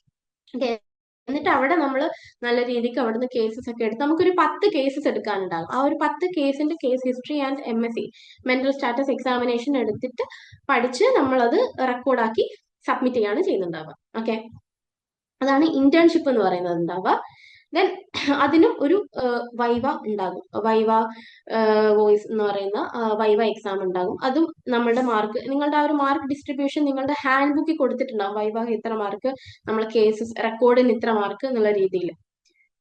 ഓക്കെ, ദെൻ നേരത്തെ പറഞ്ഞ പോലെ തന്നെ പ്രൊജക്റ്റും നമുക്ക് കൗൺസിലിംഗ് സൈക്കോളജിയിലുണ്ട്. പ്രൊജക്റ്റ് ഓപ്ഷണൽ ആണ്, എടുത്ത ആൾക്കാർക്ക് അത് ഉണ്ടാകുള്ളൂ. അപ്പൊ അത് ഇതുപോലെ തന്നെ നേരത്തെ പറഞ്ഞ സെയിം പാറ്റേൺ, നമ്മൾ ഗൈഡിനെ കാണുന്നു, അവർ ഗൈഡിനെ അസൈൻ ചെയ്ത് തരുന്നു. അതിനനുസരിച്ച് നമ്മൾ അവരുമായിട്ട് ഡിസ്കസ് ചെയ്ത് ടോപ്പിക് കണ്ടുപിടിക്കുന്നു, സിനോപ്സിസ് പ്രസന്റ് ചെയ്യുന്നു, സബ്മിറ്റ് ചെയ്യുന്നു. ആ രീതിക്കായിരിക്കും പ്രൊജക്റ്റ് പോകുന്നുണ്ടാവും. ഓക്കെ, ദെൻ ഈ അപ്ലൈഡ് പോസിറ്റീവ് സൈക്കോളജി എന്ന് പറയുന്നത് നമ്മൾ ഈ MPCE 046. ഓക്കെ, അപ്ലൈഡ് പോസിറ്റീവ് സൈക്കോളജിയിൽ നമുക്ക് കോഴ്സ് ഇൻട്രൊഡക്ഷൻ എന്ന് പറയുമ്പോൾ ബ്ലോക്ക് 1 ഫൗണ്ടേഷൻസ്, ആ ബേസിക് ആയിട്ടുള്ള കാര്യങ്ങൾ, ഈ പോസിറ്റീവ് സൈക്കോളജിന്റെ റിസർച്ച് മെത്തേഡ്സ് എന്തൊക്കെയാണ് വരുന്നത്, അതുപോലെ ഈസ്റ്റേൺ ആൻഡ് വെസ്റ്റേൺ പെർസ്പെക്ടീവ്സ് എന്തൊക്കെയാണ്. ഈ ഒരു പോസിറ്റീവ് സൈക്കോളജി എന്ന് പറയുന്നത് ഡെവലപ്പിംഗ് ആയിട്ടുള്ള ബ്രാഞ്ചാണ്. അപ്പൊ അതിന്റെ ഒരു പെർസ്പെക്ടീവ്സ് എന്തൊക്കെയാണുള്ളത്, ഇന്റർപേഴ്സണൽ സ്ട്രെങ്ത്, അതുപോലെ തന്നെ എന്താ പറയാ, നമ്മൾ ആ ഒരു ഇന്റർപേഴ്സണൽ സ്ട്രെങ്ത്തിന്റെ ഒരു വെൽബീങ്, നമ്മളുടെ ഒരു വെൽബീങ് എന്നുള്ള രീതിക്കൊക്കെ ആയിരിക്കും നമ്മൾ പഠിക്കുന്നുണ്ടാവുക. Then positive emotional states and process എന്നൊക്കെ പറഞ്ഞിട്ടുള്ള ബ്ലോക്ക് 2 പഠിക്കുന്നുണ്ടാകുക. ആ ഒരു പോസിറ്റീവ് ഇമോഷൻസ്, ഹാപ്പിനെസ് എന്നുള്ള രീതിക്ക് നമ്മൾ പഠിക്കുന്നുണ്ടാവും. Then block 3 cognitive states and process, positive cognitive states, അതായത് ആ ഒരു concept, self related concept, resilience, optimism എന്നുള്ള രീതിക്കൊക്കെ ആയിരിക്കും നമ്മൾ, മൈൻഡ്ഫുൾനെസ് എന്നുള്ള രീതിക്കൊക്കെ ആയിരിക്കും നമ്മൾ പഠിക്കുന്നുണ്ടാവുക. ബ്ലോക്ക് 4 വരുന്ന സമയത്ത് അതിന്റെ ഒരു അപ്ലിക്കേഷൻ ലെവലാണ്. എങ്ങനെയാണ് നമ്മൾ അതിന്റെ ഒരു അപ്ലിക്കേഷൻ ലെവൽ, പാരന്റിങ്ങിലാണെങ്കിലും ഇന്റർപേഴ്സണൽ റിലേഷൻഷിപ്പിലാണെങ്കിലും ഫാമിലിയിലാണെങ്കിലും എങ്ങനെ നമ്മളത് അപ്ലിക്കബിൾ ആയിട്ട് കൊണ്ടുവരും എന്നുള്ള രീതിക്കാണ് ബ്ലോക്ക് 4 പഠിക്കുന്നുണ്ടാവുക. ബ്ലോക്ക് 5 ആണെങ്കിൽ ഒരു ഇന്റർവെൻഷൻ, പോസിറ്റീവ് സൈക്കോളജിയിൽ വരുന്ന ഇന്റർവെൻഷൻസ് എന്തൊക്കെയാണ്, സ്ട്രെസ് മാനേജ്മെന്റ്, യോഗ, മെഡിറ്റേഷൻ, അതുപോലെ അതിലുള്ള ഫ്യൂച്ചർ ട്രെൻഡ്സ് എന്തൊക്കെയാണ്, ഇങ്ങനെയുള്ള കാര്യങ്ങളൊക്കെ ആയിരിക്കും ലാസ്റ്റ് ബ്ലോക്കിൽ നമ്മൾ പഠിക്കുന്നുണ്ടാവുക. ഓക്കെ, സോ അതൊക്കെയാണ് നമ്മളുടെ സിലബസ് എന്ന് പറയുന്നത്. അപ്പോൾ ഇനി നമ്മൾ ഫസ്റ്റ് എന്താ പറയാ, നമ്മൾ ഈ ഒരു കോഴ്സ് കംപ്ലീഷൻ എന്നുള്ള രീതിക്ക് എന്തൊക്കെ അതർ കാര്യങ്ങൾ ചെയ്യാനുണ്ട് ഈ ഒരു കോഴ്സ് കംപ്ലീറ്റ് ചെയ്യാനെന്നുള്ളത് ആണ് നെക്സ്റ്റ് പറയാനുള്ളത്. ആൻഡ് അത് നിങ്ങൾക്ക് എക്സ്പ്ലെയിൻ ചെയ്തു തരാൻ വേണ്ടിയിട്ട് ഞാൻ വൈഷ്ണവി മാമിനെ വിളിക്കുകയാണ്. Vaishnavi ma'am, over to you. Vaishnavi ma'am മ്യൂട്ടാണോ? Okay, sorry. സോ നമുക്ക് ആദ്യം ഇന്റേൺഷിപ്പ് ഒന്ന് ഡിസ്കസ് ചെയ്യാം. ഇന്റേൺഷിപ്പിൽ എന്തൊക്കെയാണ് നിങ്ങൾക്ക് ചെയ്യേണ്ടത്. അപ്പൊ ഒരുപാട് പേർക്ക് ഡൗട്ട് ഉള്ളതാണ് ഇന്റേൺഷിപ്പ് എങ്ങനെയാണ് ചെയ്യേണ്ടത് എന്നുള്ളത്. സോ നിങ്ങളെല്ലാം മനസ്സിലാക്കുക, 240 hours ഓഫ് ഇന്റേൺഷിപ്പ് ആണ് നമ്മുടെ ഇഗ്നുവിന്റെ ഗൈഡ് റൂൾസ് പ്രകാരം നമ്മൾ ചെയ്യേണ്ടത്. 240 hours ഓഫ് ഇന്റേൺഷിപ്പ്. മണിക്കൂർ കണക്കിന് എടുക്കുകയാണെങ്കിൽ 240 hours ആണ്. മന്ത് കണക്കിന് എടുക്കുകയാണെങ്കിൽ 1 month ആണ് വരുന്നത്. ഓക്കെ, സോ 1 monthന്റെ ഇന്റേൺഷിപ്പ് നിങ്ങൾ മിനിമം ചെയ്യണം. ഓക്കെ, അതിന് താഴേക്ക് നിങ്ങൾക്ക് ചെയ്ത് കഴിഞ്ഞാൽ, അതായത് 240 hours താഴെ ചെയ്ത് കഴിഞ്ഞാൽ നിങ്ങൾക്ക് ഇന്റേൺഷിപ്പിന് സർട്ടിഫിക്കറ്റ് കിട്ടില്ല. ഓക്കെ, അപ്പോൾ ആദ്യം നിങ്ങൾ എന്താ ചെയ്യേണ്ടതെന്ന് വെച്ചാൽ നിങ്ങളുടെ അടുത്തുള്ള ഇന്റേൺഷിപ്പ് പ്രൊവൈഡ് ചെയ്യുന്ന ഏജൻസീസ്, കൗൺസിലിംഗ് ആയാലും ക്ലിനിക്കൽ ആയാലും നമുക്ക് കുഴപ്പമില്ല. ഹോസ്പിറ്റൽസ് ആവാം, ക്ലിനിക്സ് ആവാം, രണ്ടും എന്താണ് അതാത് ഇതിന്റെ. ഇപ്പൊ ക്ലിനിക്കിൽ കുറച്ചും കൂടി ഒരു ഹോസ്പിറ്റൽ സെറ്റപ്പിൽ പോകുന്നതായിരിക്കും എപ്പോഴും നല്ലത്. അല്ല കൗൺസിലിംഗ് ആണെന്നുണ്ടെങ്കിൽ കൗൺസിലിംഗ് സർവീസസ് കൊടുക്കുന്ന ക്ലിനിക്സും കാര്യങ്ങളൊക്കെ ഉണ്ടാവും. അപ്പൊ അവരുടെ അണ്ടറിൽ പോവാം നിങ്ങൾക്ക് ഒരു ഓപ്ഷൻ.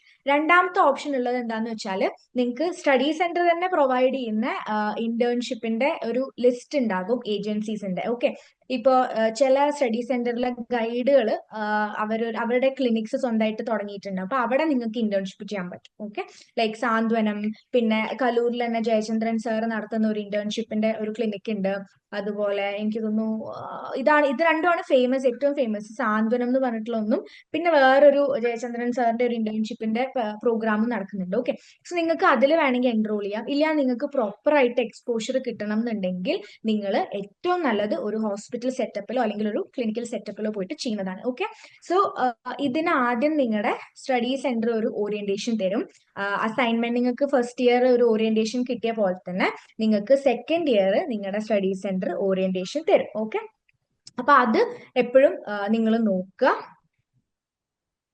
അത് എപ്പോഴും നിങ്ങൾ ഉറപ്പുവരുത്തുക. ഓക്കെ, സോ ഇന്റേൺഷിപ്പിന്റെ ആ ഓറിയന്റേഷൻ അറ്റൻഡ് ചെയ്യുന്നുണ്ട് എന്ന് ഉറപ്പുവരുത്തുക നിങ്ങൾ. ആൻഡ് നെക്സ്റ്റ് എന്ന് പറയുന്നത് ഈ പറഞ്ഞ പോലെ ഇന്റേൺഷിപ്പ് നിങ്ങൾ എവിടെയെങ്കിലും ഒന്ന് സെറ്റ് ആവുകയാണ്, നിങ്ങൾക്ക് ഇപ്പോൾ അവർ തരുന്ന ലിസ്റ്റിൽ എവിടെയെങ്കിലും ആണ് നിങ്ങൾക്ക് ചെയ്യാൻ ആഗ്രഹം എന്നുണ്ടെങ്കിൽ നിങ്ങൾക്ക് ഡയറക്റ്റ് അവരെ കോൺടാക്ട് ചെയ്യാം. അവരെ കോൺടാക്ട് ചെയ്തിട്ട് നിങ്ങൾക്ക് ഇപ്പൊ ജയചന്ദ്രൻ സാർ ആണെങ്കിലും പിന്നെ മേഴ്സി മാം ഇപ്പൊ ചെയ്യുന്നില്ല എന്നൊക്കെയാണ് കേൾക്കുന്നത്, നിങ്ങളൊന്ന് കോൺടാക്ട് ചെയ്ത് നോക്കൂ. എന്തായാലും നിങ്ങളുടെ സ്റ്റഡി സെന്റർ കലൂരിന്റെ അണ്ടറിലാണെന്നുണ്ടെങ്കിൽ ഇത് രണ്ടും ഒരു ഓപ്ഷൻ ആണ്. JDT ട്രിവാൻഡ്രം ആണെന്നുണ്ടെങ്കിൽ അങ്ങനെ ഒരു ഓപ്ഷൻ അവർ കൊടുക്കുന്നില്ല. അവര് നിങ്ങൾ തന്നെ സ്വന്തം കണ്ടുപിടിക്കാനാണ് പറയുന്നത്. ഓക്കെ, അപ്പൊ നിങ്ങൾ തന്നെ സ്റ്റഡി സെന്ററിൽ കോൺടാക്ട് ചെയ്തിട്ട് അല്ലെങ്കിൽ സ്റ്റഡി സെന്ററിന് ഓറിയന്റേഷൻ നടത്തും. അപ്പൊ അതിൽ എന്താ പറയുന്നതെന്ന് നോക്കുക. ഓക്കെ, സോ യൂഷ്വലി നമ്മുടെ സ്റ്റുഡൻസ് ഒക്കെ അവരുടെ അടുത്തുള്ള ഹോസ്പിറ്റലിലും ക്ലിനിക്സിലൊക്കെയാണ് ചെയ്യാറ്.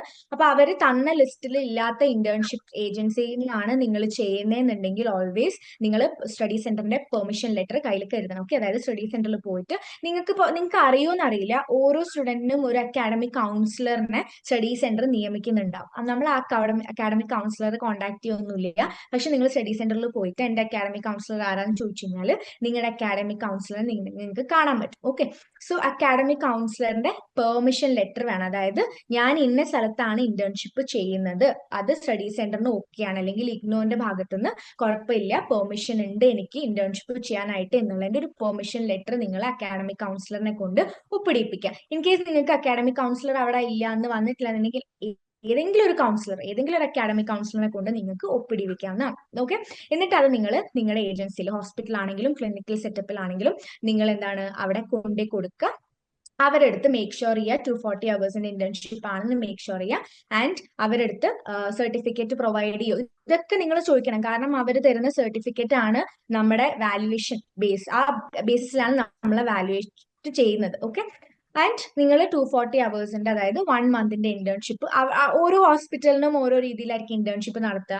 ചില ഹോസ്പിറ്റൽസ് പകുതി 15 ആയിരിക്കും. 15 ഡേയ്സ് സെമിനാർ പ്രസന്റേഷൻ, അങ്ങനെ 15 ഡേയ്സ് ഒബ്സർവേഷൻ, അങ്ങനെ കുറെ കാര്യങ്ങൾ നിങ്ങൾ പഠിച്ചു പോകേണ്ടി വരും. കുറെ കാര്യങ്ങൾ നിങ്ങൾ പഠിക്കും അവിടെ ചെന്നാൽ. അപ്പൊ അങ്ങനെയൊക്കെ ഒരുപാട് നല്ല എക്സ്പീരിയൻസ് ഇന്റേൺഷിപ്പ് നിങ്ങൾക്ക് കിട്ടും. ഓക്കെ, അപ്പൊ എപ്പോഴും വൈസ്ലി ചൂസ് ചെയ്യുക നിങ്ങളുടെ ഇന്റേൺഷിപ്പ് ചെയ്യുന്ന സ്ഥലത്ത്. അത്യാവശ്യം നല്ല ഹോസ്പിറ്റൽ സെറ്റപ്പ് ഒക്കെ ആണെങ്കിൽ നിങ്ങൾക്ക് ഒരുപാട് ഡിസോർഡേഴ്സിനെയും ക്ലിനിക്കൽ കണ്ടീഷൻസിനെയും കൗൺസിലിംഗ് ചെയ്യുന്നത് എങ്ങനെയാന്നുള്ളതും നിങ്ങൾക്ക് മനസ്സിലാവും. ഓക്കെ, ആൻഡ് അതാണ് ഫസ്റ്റ് നിങ്ങൾ ഓർക്കേണ്ടത്. നിങ്ങൾ പെർമിഷൻ ലെറ്റർ കയ്യിൽ കരുതണം. ഓക്കെ, ആൻഡ് രണ്ടാമത് ഈ പറഞ്ഞ പോലെ ഇന്റേൺഷിപ്പ് സ്റ്റാർട്ട് ചെയ്യുക. എല്ലാ ദിവസവും ഇന്റേൺഷിപ്പിന് പോകുന്നുണ്ടെന്ന് ഉറപ്പ് വരുത്തുക. ഓക്കെ, അറ്റൻഡൻസ് മാൻഡേറ്ററി ആണ് ഇന്റേൺഷിപ്പിൽ. ബിക്കോസ് ലാസ്റ്റ് അറ്റൻഡൻസ് കണക്കാക്കിയിട്ടാണ് നിങ്ങൾക്ക് മാർക്ക് കിട്ടുന്നത്. അറ്റൻഡൻസ് ഒരു ബേസ് ആണ് നിങ്ങൾക്ക് മാർക്ക് കിട്ടാനായിട്ട്. അപ്പൊ എപ്പോഴും അറ്റൻഡൻസ് കണക്കാക്കുക. ഓക്കെ, അറ്റൻഡൻസ് നിങ്ങൾ മിസ്സാക്കി കഴിഞ്ഞാലും അതിനെ നിങ്ങൾ സബ്സ്റ്റിറ്റ്യൂട്ട് ആയിട്ട് ബാക്കി വേറൊരു ദിവസം ചെല്ലുന്നുണ്ട് എന്നുള്ളത്, 30 ഡേയ്സ് തന്നെ നിങ്ങൾ ചെല്ലുന്നുണ്ട് എന്നുള്ളത് ഉറപ്പുവരുത്തുക. ഓക്കെ,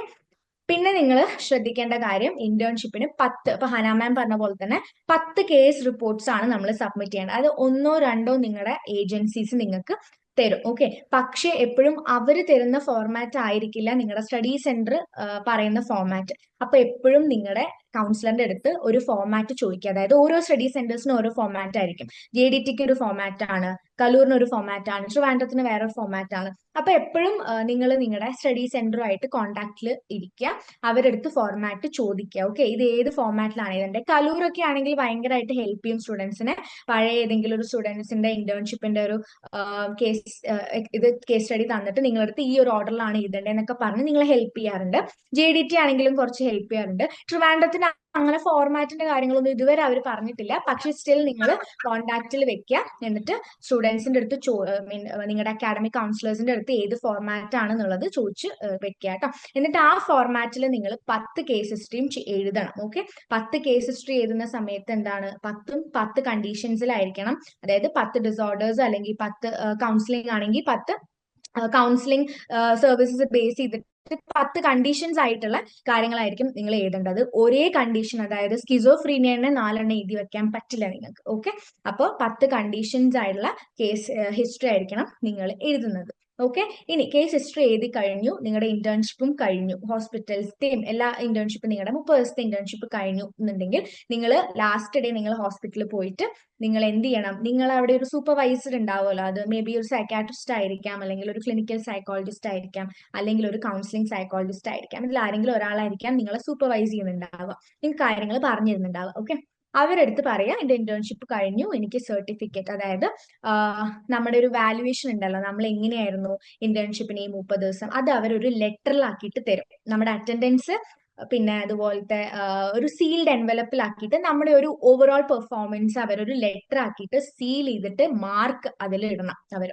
ഓക്കെ, അത് എനിക്ക് തോന്നുന്നു അവർക്ക് അറിയുണ്ടാവും, മിക്ക ഇഗ്നോ ടൈഡ് അപ്പ് ആയിട്ടുള്ള ഏജൻസീസിനും അറിയുണ്ടാവും. ഇല്ലാന്നുണ്ടെങ്കിൽ നിങ്ങൾ അത് പറഞ്ഞു കൊടുക്കണം. സീൽഡ് എൻവലപ്പിൽ നിങ്ങളുടെ മാർക്ക്, അറ്റൻഡൻസ്, ഓവറോൾ പെർഫോമൻസ് എഴുതിയിട്ട് സീൽ ചെയ്തിട്ട്, ആ എൻവലപ്പ് നിങ്ങൾ തുറന്നു നോക്കാൻ പാടില്ല കേട്ടോ, സീൽ ചെയ്തിട്ട് നിങ്ങൾ കയ്യിൽ വെക്കുക. എന്നിട്ട് നിങ്ങൾ ഇന്റേൺഷിപ്പിന്റെ അവിടെ നിന്ന് നമ്മുടെ സ്റ്റഡി സെന്ററിൽ കൊണ്ടുപോയിട്ട് കൊടുക്കുക. ഓക്കെ, അത് നിങ്ങൾ എപ്പോൾ വേണമെങ്കിലും കൊടുത്താൽ മതി. നിങ്ങളുടെ അക്കാഡമിക് കൗൺസിലിനെ വിളിച്ചിട്ട് എപ്പോഴാണ് വേണ്ടതെന്ന് ചോദിക്കുക.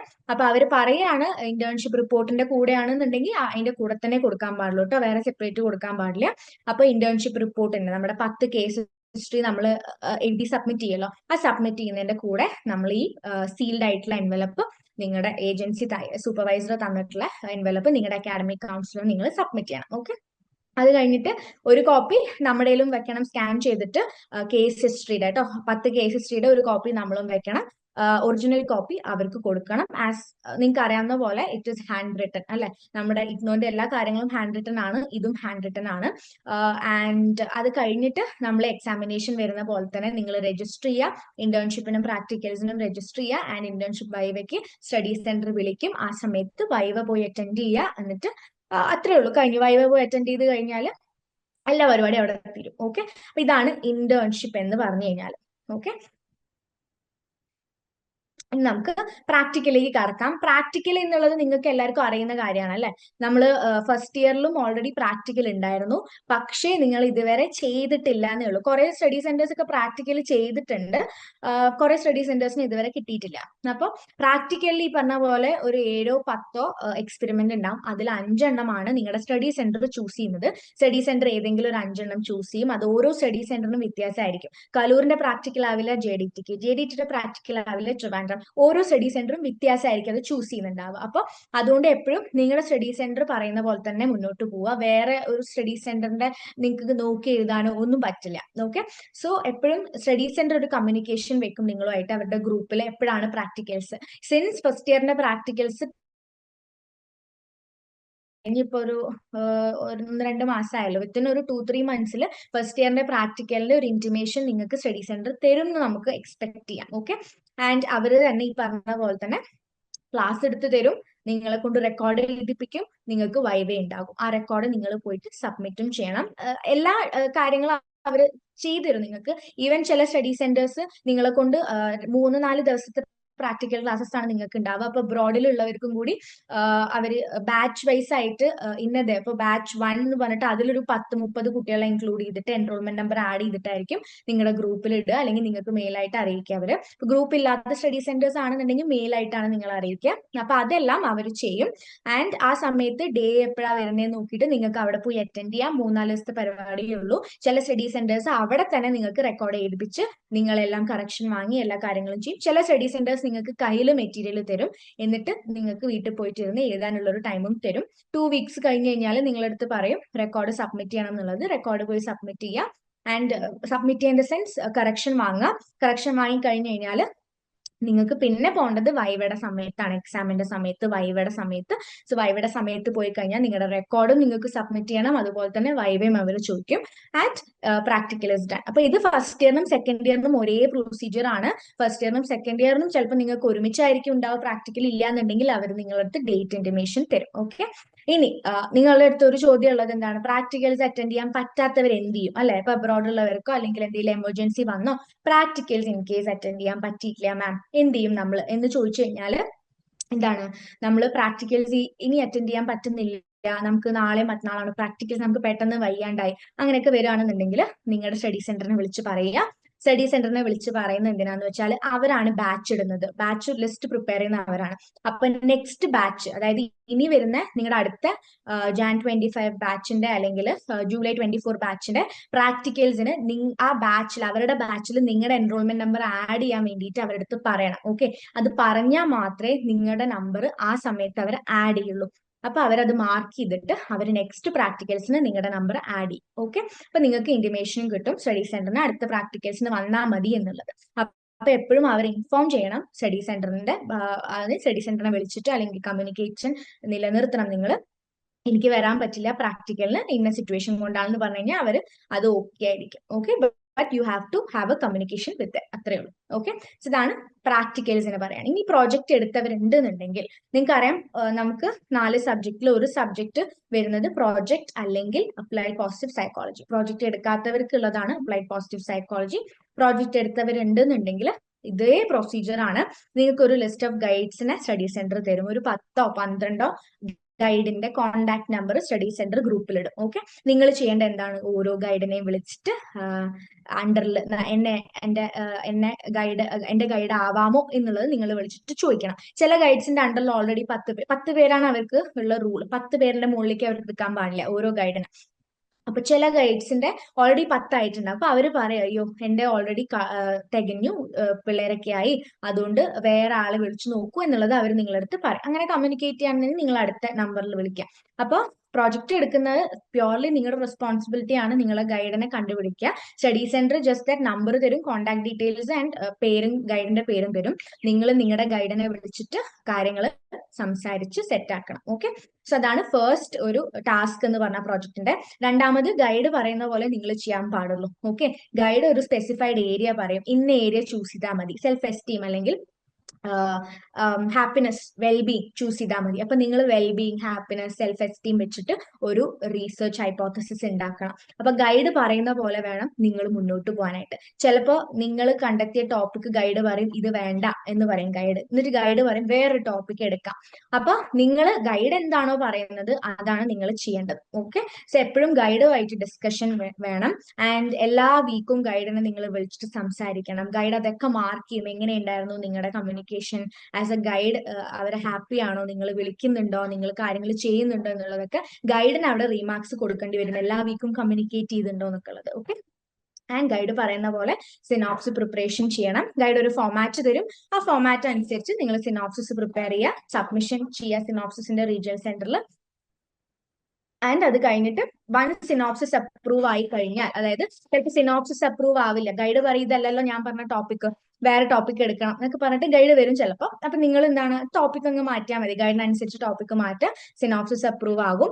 ആൻഡ് പിന്നെ ഡാറ്റ കളക്ഷൻ, റീസെർച്ചിന്റെ നിങ്ങൾ പഠിച്ചിട്ടുള്ള എല്ലാ സ്റ്റെപ്സും നിങ്ങൾ ഫോളോ ചെയ്യുക. ഡേറ്റ കളക്ഷൻ ചെയ്യുക, അനലൈസ് ചെയ്യുക, SPSS സ്റ്റാറ്റിസ്റ്റിക്സ് ഉപയോഗിച്ച് അനലൈസ് ചെയ്യുക, കോറിലേഷൻ ആണെങ്കിലും ഗൈഡിന്റെ ഹെൽപ്പ് നിങ്ങൾക്ക് ഉണ്ടാവും എപ്പോഴും. Okay. And project dissertation, thesis നിങ്ങൾ സബ്മിറ്റ് ചെയ്യാം. ഓക്കെ. അത്രേ ഉള്ളൂ. പിന്നെ പ്രോജക്റ്റിനും ഈ പറഞ്ഞ പോലെ വൈവ ഉണ്ട്. നിങ്ങൾ എക്സാമിന് അപ്ലൈ ചെയ്യുന്ന സമയത്ത് പ്രോജക്റ്റിന്റെയും കൂടി നിങ്ങൾ അപ്ലൈ ചെയ്യുക. And that's it. നിങ്ങൾ ആ സമയത്ത് പ്രോജക്റ്റിന് വൈവയ്ക്ക് വിളിക്കും. വൈവ കഴിഞ്ഞാൽ അതും ഡൺ. ഓക്കെ. സോ പ്രോജക്റ്റ് ഓപ്ഷനിലാണ്. പ്രോജക്റ്റ് എടുക്കാത്തവർക്ക് അപ്ലൈഡ് പോസിറ്റീവ് സൈക്കോളജി എന്നുള്ളൊരു ഓപ്ഷനും എപ്പോഴും ഉണ്ട്. ഓക്കെ. പിന്നെ അസൈൻമെന്റ്സിലേക്ക് വന്നു കഴിഞ്ഞാൽ നിങ്ങൾക്ക് അറിയാം അല്ലെ, അസൈൻമെന്റ്സ് എങ്ങനെയാണ്, നിങ്ങൾ ഇപ്പൊ എക്സ്പേർട്ട് ആണ് അസൈൻമെന്റ്സ് നിങ്ങൾ കുറെ എന്തായാലും 6 അസൈൻമെന്റ്സ് നിങ്ങൾ ഫസ്റ്റ് ഇയറിൽ സബ്മിറ്റ് ചെയ്തുകൊണ്ട് നിങ്ങൾക്ക് ഇത് വലിയ പാടുണ്ടാവില്ല അസൈൻമെന്റ് സബ്മിറ്റ് ചെയ്യാനായിട്ട്. സോ അസൈൻമെന്റ്സും ഇനി നിങ്ങൾക്ക് വരുന്നത് ഡിസംബർ എക്സാം ആണെന്നുണ്ടെങ്കിൽ നിങ്ങൾക്ക് സെപ്റ്റംബറോടെ അസൈൻമെന്റ്സ് സബ്മിറ്റ് ചെയ്യേണ്ടി വരും സെക്കൻഡ് ഇയറിന്റെ. But it is easy. കാരണം എന്താണ്, you just have to have write 4 subject അല്ലെ. പ്രോജക്റ്റ് ഉള്ളവരാണെന്നുണ്ടെങ്കിൽ 3 സബ്ജക്ട്സ്, പ്രോജക്റ്റ് ഇല്ലാത്തവരാണെങ്കിൽ you just have to write 4 subject, that's done. Okay, അപ്പൊ assignments are quite easy this time. Okay, and അസൈൻമെന്റ്സിന്റെ മാർക്കും നിങ്ങൾക്ക് അറിയാം, ഹാൻഡ് റിട്ടൺ ആണ്, 100 മാർക്കിലാണ് വരുന്നത്. നമുക്ക് ഓൾറെഡി ഗൈഡ് ബുക്സ് അവൈലബിൾ ആണ് ആപ്പിൽ. സോ അസൈൻമെന്റ്സ് കുറച്ചും കൂടി ഈസി ആയിട്ട് നിങ്ങൾക്ക് ഇപ്രാവശ്യം കംപ്ലീറ്റ് ചെയ്യാൻ പറ്റും. Okay, and then following assignments നമുക്ക് ടേം ആൻഡ് എക്സാമിനേഷൻസ് വരുന്നുണ്ട്. ഡിസംബറിൽ TE വരുന്നുണ്ട്. നിങ്ങൾ ഇപ്പോൾ ഡിസംബറിൽ TE എഴുതി ഫ്രഷ് ആയിട്ട് വന്നതാണ്, അപ്പൊ നിങ്ങൾക്ക് അതിനെക്കുറിച്ച് നല്ല രീതിയിൽ അറിയുന്നുണ്ടാവും. എത്ര എഴുതണം, എത്ര മാർക്ക് കിട്ടാൻ ഇത്ര എഴുതണം, ഞാൻ തീരെ എഴുതാതെ പോയി അതുകൊണ്ടാണ് എനിക്ക് മാർക്ക് കിട്ടുന്നത്. നിങ്ങൾക്ക് ഏകദേശം ഒരു ഐഡിയ കിട്ടിയിട്ടുണ്ടാവും എങ്ങനെയാണ് TE എന്നുള്ളത്. അപ്പോൾ നമ്മുടെ TEന്റെ മുമ്പ് നമുക്ക് എക്സാമിനേഷൻ പോർട്ടൽ ഓപ്പൺ ആവും, എക്സാംസ് രജിസ്റ്റർ ചെയ്യാനായിട്ട്. അതനുസരിച്ച് നമുക്ക് രജിസ്റ്റർ ചെയ്യാം. അപ്പൊ രജിസ്റ്റർ ചെയ്യുന്ന സമയത്ത് പ്രാക്ടിക്കൽ, ഇന്റേൺഷിപ്പ്, പ്രോജക്റ്റ്, ഇപ്രാവശ്യം അതെല്ലാം രജിസ്റ്റർ ചെയ്യേണ്ടി വരും നമ്മൾ കേട്ടോ. നമ്മൾ കഴിഞ്ഞ പ്രാവശ്യം പ്രാക്ടിക്കൽസിന് രജിസ്റ്റർ ചെയ്ത പോലെ ഇപ്രാവശ്യം പ്രാക്ടിക്കൽ, പ്രോജക്റ്റ് ഉണ്ടെങ്കിൽ പ്രോജക്റ്റ്, ഇന്റേൺഷിപ്പ് എല്ലാം നമ്മൾ ഒരുമിച്ച് തിയറി പേപ്പറിന്റെ കൂടെ നമ്മൾ രജിസ്റ്റർ ചെയ്യാം. അത് കഴിഞ്ഞ് ടൈം ടേബിൾ പ്രകാരം നമുക്ക് എക്സാം വരും. ബാക്കിയുള്ള കാര്യങ്ങളൊക്കെ ഫോളോയിങ് അവർ നിങ്ങൾ ഫോളോ അപ്പ് ചെയ്തുകൊണ്ടിരിക്കും. ഓക്കെ, സോ ഫൈനൽ റിസൾട്ട്സ് പറഞ്ഞാൽ 30% ഓൾവേസ് നമ്മൾ ട്യൂട്ടർ മാർക്ക് അസൈൻമെന്റ്സും, 70% ടേം ആൻഡ് എക്സാമിനേഷൻ. 30 മാർക്സ് അസൈൻമെന്റ്സും 70 മാർക്സ് നിങ്ങളുടെ എക്സാമിനേഷന്റെ മാർക്കും കൂടി എടുത്തിട്ടാണ് അവർ ഫൈനൽ ഗ്രേഡ് കാർഡ് പ്രിപ്പയർ ചെയ്യും. ഓക്കെ, സോ നമ്മുടെ ലേൺ വൈസ് നിങ്ങൾക്ക് എന്തോരം ടൂൾസ് നമ്മുടെ ആപ്പിൽ കിടക്കുന്നുണ്ട് എന്നൊക്കെ നിങ്ങൾക്ക് ഓൾറെഡി അറിയാം. പക്ഷെ ജസ്റ്റ് നമുക്കൊന്ന് റിവൈൻഡ് ചെയ്യാൻ വേണ്ടിയിട്ട് ഞാൻ ജസ്റ്റ് പറഞ്ഞുതരാം. റെക്കോർഡഡ് ലൈവ് സെഷൻസ് ഉണ്ട് നമുക്ക്. നമ്മൾ ഓരോ സബ്ജക്റ്റിന്റെ ലൈവ് സെഷൻസ് നിങ്ങൾക്ക് എടുത്തു തരും. വാല്യൂ ആഡഡ് നോട്ട്സ് ഉണ്ട്, exam pedia, exam special guides ഉണ്ട്, അസൈൻമെന്റ്സിന്റെ ഗൈഡ് ബുക്സ് അവൈലബിൾ ആണ്, and previous year question paper ultimate analysis. കഴിഞ്ഞ പ്രാവശ്യം ഒരുപാട് ഹെൽപ്പ് ചെയ്തിട്ടുള്ള ഒരു കാര്യമാണ് ഈ PYQ അൾട്ടിമേറ്റ് അനാലിസിസ് എന്ന് പറഞ്ഞിട്ട്. പിന്നെ മോഡൽ എക്സാംസ് കണ്ടക്ട് ചെയ്തിട്ടുണ്ടായിരുന്നു, കോഗ്നിറ്റീവ് സൈക്കോളജിയുടെ എക്സാം ഹെൽപ്പ് ഡെസ്ക് ഉണ്ട്. നിങ്ങൾക്ക് എക്സാമിന് എന്തെങ്കിലും ബുദ്ധിമുട്ടുണ്ട് രജിസ്റ്റർ ചെയ്യാന്നുണ്ടെങ്കിൽ അതിനും നമുക്ക് ആൾക്കാരുണ്ട് ഹെൽപ്പ് ചെയ്യാനായിട്ട്. പിന്നെ EEP അല്ലെ, ഇംഗ്ലീഷ് എൻറിച്ച്മെന്റ് പ്രോഗ്രാം ഉണ്ട്. ഓൾദോ കുറച്ച് പേർക്കൊക്കെ സമയമില്ല അത് കാണാനായിട്ട്, പക്ഷേ you can still save it in your chat ട്ടോ. അപ്പൊ ഇംഗ്ലീഷ് എൻറിച്ച്മെന്റ് പ്രോഗ്രാം പിന്നെ നമുക്ക് എടുത്തിട്ട് വായിച്ചു കഴിഞ്ഞാലും ഇംഗ്ലീഷ് നമുക്ക് ഇംപ്രൂവ് ചെയ്യാൻ പറ്റും. And then we have co curricular events, അതായത് ഓണം, ക്രിസ്മസ് അല്ലെ, അതിന്റെ ഇടയിൽ വരുന്ന ഫംഗ്ഷൻസ് കാര്യങ്ങളൊക്കെ നമ്മൾ നടത്താറുണ്ട്. പിന്നെ കരിയർ ഡെവലപ്മെന്റ് ആയിട്ടുള്ള ക്ലാസ്സസ്, സെക്ഷൻസ്, ഇതൊക്കെ നമ്മൾ എടുത്തു തരാറുണ്ട് നിങ്ങൾക്ക്. ഇതൊക്കെ ഇപ്രാവശ്യം നിങ്ങൾക്ക് ഉണ്ടാവും. ഓക്കെ, സോ അത്രേ ഉള്ളൂ. ഇനി നിങ്ങളുടെ ഡൗട്ട് ക്ലിയറൻസിന്റെ സമയമാണ്. സോ നിങ്ങൾക്ക് എന്ത് ഡൗട്ട് ഉണ്ടെങ്കിലും ചോദിക്കാം, നമുക്കത് ക്ലിയർ ചെയ്യാം. മാം, നമ്മുടെ ക്ലാസ് എന്നാ സ്റ്റാർട്ട് ചെയ്യുന്നത്? സെക്കൻഡ് ഇയറിന്റെ ആണോ? ലൈവ് ആണോ? അതെ അതെ അതെ. സെക്കൻഡ് ഇയറിന്റെ ലൈവ് ഇന്ന് നിങ്ങളുടെ ഓറിയന്റേഷൻ പോലെയാണ്. ഇന്ന് തൊട്ട് നിങ്ങൾക്ക് പഠിച്ചു തുടങ്ങാം കേട്ടോ. ടൈം ടേബിൾ പ്രകാരം പഠിച്ചു തുടങ്ങാം. ടൈം ടേബിൾ മെന്റേഴ്സ് അയച്ചിരുന്നതായിരിക്കും. നെക്സ്റ്റ് വീക്ക് തൊട്ടിട്ട് ക്ലാസ് സ്റ്റാർട്ട് ചെയ്യുന്നതായിരിക്കും. അതുപോലെ ടെക്സ്റ്റ് എത്ര സമയം എടുക്കും വരാനായിട്ട്? ടെക്സ്റ്റ് യൂഷ്വലി നമ്മൾ എപ്പോഴും പറയാറുണ്ട് 6 മന്ത്സ് മിനിമം പിടിക്കും. ഫസ്റ്റ് ഇയറിൽ എനിക്ക് എപ്പോഴാ വന്നേ അതുപോലെ സെക്കൻഡ് ഇയറിൽ വരുള്ളൂ കേട്ടോ ടെക്സ്റ്റ്. കാരണം നമ്മളല്ലല്ലോ ടെക്സ്റ്റ് അയക്കുന്നത്, ഇഗ്നോ അല്ലേ അയക്കുന്നത്. അപ്പൊ ഡൽഹിയിൽ നിന്ന് വരണല്ലോ. ജെൻസി ചാറ്റിൽ if you can do internship this year, ഈ ഇയർ ചെയ്യാൻ പറ്റിയിട്ടില്ലെങ്കിൽ നെക്സ്റ്റ് ഇയർ അങ്ങനെ ചെയ്യാൻ പറ്റും. പക്ഷെങ്കിൽ ഏറ്റവും ബെസ്റ്റ് ഉണ്ടാവുക എക്സാമിന് മുന്നേ അല്ലെങ്കിൽ നമ്മൾ തിയറി എക്സാമിന് മുന്നേ ചെയ്ത് തീർക്കുന്നതായിരിക്കും.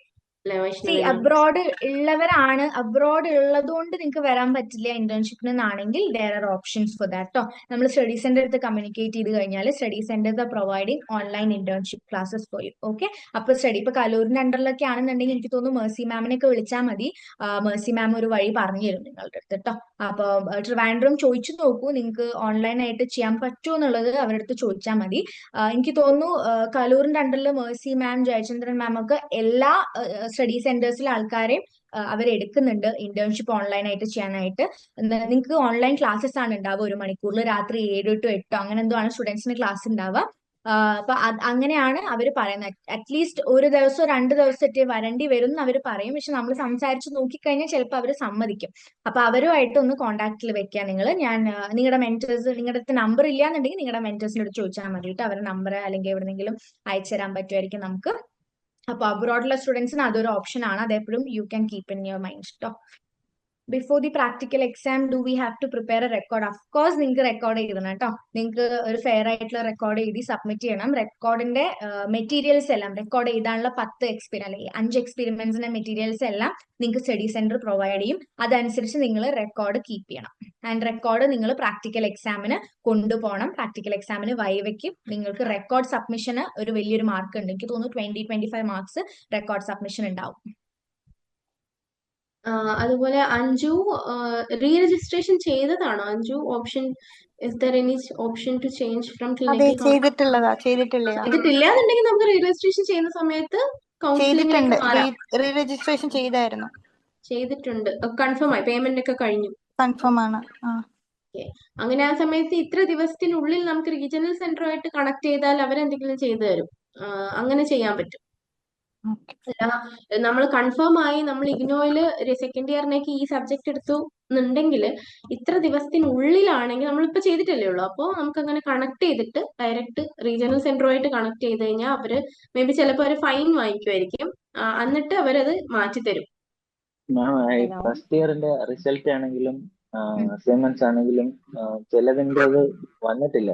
നമുക്ക് എനിക്ക് മാത്രമല്ല, ഓരോന്നോരോന്നായിട്ടേ വരുള്ളൂ സുധൻ. എല്ലാം കൂടി ഒരുമിച്ച് വരില്ല കേട്ടോ. നമ്മൾ സ്കൂൾ മെത്തേഡ് അല്ല ഇവിടെ, സ്കൂൾ കോളേജ് ആ ഒരു രീതിയല്ല കേട്ടോ. എല്ലാം കൂടി ഒരുമിച്ചല്ല വരിക. അവർ കറക്റ്റ് ചെയ്യുന്ന ബേസിസിൽ അപ്ലോഡ് ചെയ്യുക കേട്ടോ. അസൈൻമെന്റ്സും സെയിം അല്ലേ? അസൈൻമെന്റ്സ് സോറി കേട്ടില്ല. അസൈൻമെന്റ്സും എല്ലാത്തിനും കിട്ടിയതായിട്ടോ മാർക്കോ? ചിലതിന് മാർക്ക് വന്നിട്ടുണ്ട്, ചിലതിന് ഒന്നും റിസീവ്ഡ് ഒന്നും വന്നിട്ടില്ല. വരുമായിരിക്കും. വരും എല്ലാം വരും. ശരി. കുറച്ച് ടൈം എടുക്കുന്നേ ഉള്ളൂ. നിങ്ങളൊന്ന് വെയിറ്റ് ചെയ്താൽ മതി. അസൈൻമെന്റ്സിന്റെ പൊതുവെ സ്ലോ ആണ് അസൈൻമെന്റ്സിന്റെ മാർക്ക് വരാൻ. ടേം ആൻഡ് എക്സാംസിന്റെ പെട്ടെന്ന് വരും. അസൈൻമെന്റ്സ് ആണ് കുറച്ച് സ്ലോ ആയിട്ട് വരിക. ഓക്കെ. ഹലോ മാം, പറഞ്ഞോളൂ. നമ്മളെ ഇന്റേൺഷിപ്പ് റിപ്പോർട്ട് തയ്യാറാക്കുന്നത് പിന്നെ ഹാൻഡ് റിട്ടൺ ആണോ അതോ? ഹാൻഡ് റിട്ടൺ ആണ്. എല്ലാം ഹാൻഡ് റിട്ടൺ ആണ് കേട്ടോ ഹുസ്നിയ. നിങ്ങൾക്ക് അസൈൻമെന്റ് എഴുതുന്ന പോലെ തന്നെ ഇന്റേൺഷിപ്പ് റിപ്പോർട്ട് ഹാൻഡ് റിട്ടൺ ആയിരിക്കും. JDT-ലൊക്കെ ഹാൻഡ് റിട്ടൺ അല്ല എന്നാ പറഞ്ഞത് അന്വേഷിച്ചപ്പോ. അത് വൈഷ്ണവി മാം, ചില JDT-യിൽ തന്നെ പല പല കോർഡിനേറ്റേഴ്സ് പലത് പറയുന്നുണ്ട്. അപ്പൊ അത് നിങ്ങളുടെ കോർഡിനേറ്ററിന്റെ കോർഡിനേറ്ററിന്റെ അടുത്ത് ചോദിച്ചിട്ട് നിങ്ങളുടെ കൗൺസിലർക്ക് എന്താ വേണ്ടേ അതനുസരിച്ചിട്ടാണ് അവർ ചെയ്യുന്നത്. So better you keep A communication. അതാണ് ഏറ്റവും നല്ലത് കേട്ടോ. JDT എപ്പോഴും കുറച്ച് ലിബറൽ ആണ് ഈ കാര്യത്തിൽ. അപ്പൊ JDT കുറച്ചും കൂടി നമുക്ക് ബാക്കിയുള്ള സ്റ്റഡി സെന്ററിനെ പോലെ കൂട്ടാൻ പറ്റില്ല. ഓക്കെ. പക്ഷെ നിങ്ങൾ അത് മനസ്സിൽ വെക്കേണ്ട. സോഫ്റ്റ് കോപ്പി എന്നുള്ള മനസ്സിൽ വെക്കേണ്ട. ഹാൻഡ് റിട്ടൺ എന്നുള്ള രീതിയിൽ തന്നെ നിങ്ങൾ നോക്കിയാൽ മതി കേട്ടോ. നിങ്ങളുടെ കൗൺസിലർ എന്തെങ്കിലും പറയുന്ന വരെ നിങ്ങൾ കൗൺസിലർ പറഞ്ഞിട്ടുള്ളത് സോഫ്റ്റ് കോപ്പി ആയിട്ട് പ്രിന്റ് ചെയ്തിട്ട് അങ്ങനെ ചെയ്യാനാണ് പറഞ്ഞത്. എന്നാ പിന്നെ അങ്ങനെ ഹുസ്നയുടെ കൗൺസിലർ പറഞ്ഞ പോലെ തന്നെ ചെയ്താൽ മതി. നമ്മൾ ഇന്റേൺഷിപ്പ് എന്നാ സ്റ്റാർട്ട് ചെയ്യേണ്ടത്? നിങ്ങൾക്ക് സെപ്റ്റംബർ 30 വരെ സമയമുണ്ട്. സെപ്റ്റംബർ 30-നുള്ളിൽ എപ്പോ വേണമെങ്കിലും നിങ്ങൾക്ക് ഇന്റേൺഷിപ്പ്, നിങ്ങളുടെ ഇഷ്ടമാണത്. ജസ്റ്റ് 1 മന്തിന്റെ ഇന്റേൺഷിപ്പ് നിങ്ങൾക്ക് എപ്പോ വേണമെങ്കിലും സ്റ്റാർട്ട്. ജസ്റ്റ് ദാറ്റ് അവർ പറയുന്നത് സെപ്റ്റംബർ 30-ന് നിങ്ങൾ റിപ്പോർട്ട് വെക്കണം അസൈൻമെന്റിന്റെ കൂടെ. ഓക്കെ. അപ്പൊ അതും കേസ് എത്ര അറ്റൻഡ് ചെയ്യണമെന്നുണ്ടോ? 10 എണ്ണം. ഇല്ല, അറ്റൻഡ് ചെയ്യാൻ നിങ്ങൾക്ക് എത്ര വേണമെങ്കിലും അറ്റൻഡ് ചെയ്യാം. നിങ്ങൾക്ക് എഴുതുന്നത് 10 എണ്ണം വേണം. എന്റെ ഗൈഡിനോട് ഞാൻ ചോദിച്ചപ്പോ എന്നോട് പറഞ്ഞു 30 എണ്ണം അറ്റൻഡ് ചെയ്യണം, 10 എണ്ണമാണ് റിപ്പോർട്ട് വരേണ്ടത് എന്ന് പറഞ്ഞു. ഇല്ല, അത് എന്തായാലും 30-ന്റെ മേലേക്ക് പോകും റിനി. നിങ്ങൾ ഒരു ഹോസ്പിറ്റലിലോ ക്ലിനിക്കിലോ പോവാണെങ്കിൽ ഓരോ ദിവസം തന്നെ നിങ്ങൾക്ക് 6-7 കേസസ് വരും. അപ്പൊ ഒരു 30 ദിവസം എടുത്ത് നോക്കിയാല് സബ്മിറ്റ് ചെയ്ത 10 എണ്ണത്തിൽ നിന്നാണോ നമ്മൾക്ക് വൈവ വേഴ്സ് ഉണ്ടാവുന്നത്? അതെ, ഈ 10 എണ്ണത്തിൽ നിന്ന്. 10 എണ്ണത്തിന് ചിലപ്പോ നിങ്ങളെടുത്ത് അവർ ചോദിക്കും എന്തൊക്കെ കേസസ് ആണ് നിങ്ങൾ, അതായത് എഴുതാത്ത രീതിയിൽ എന്തൊക്കെയാ വന്നത്, നിങ്ങളുടെ എക്സ്പീരിയൻസ് എങ്ങനെ ഉണ്ടായിരുന്നു, അതൊക്കെ നിങ്ങൾക്ക് പറയാൻ പറ്റുന്ന രീതിയിൽ തന്നെയാ ചോദിക്കുക. അതുപോലെ ശ്രീഷ്മ, ഇന്റേൺഷിപ്പിന് മുന്നേ തന്നെ നമ്മൾ അപ്രൂവൽ ലെറ്റർ വാങ്ങിക്കണം from the councillor. Approval letter എപ്പോഴാണ് കൊടുക്കണ്ടേ?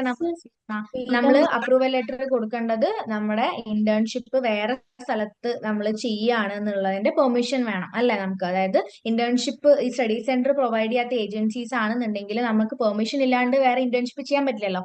അപ്പൊ ആ അപ്രൂവൽ ലെറ്റർ ഫസ്റ്റ് നിങ്ങൾ വാങ്ങുക, എന്നിട്ട് നിങ്ങൾ ഇന്റേൺഷിപ്പിന്റെ ആ സ്ഥലത്ത് പോവുക, ലെറ്റർ കൊടുക്കുക.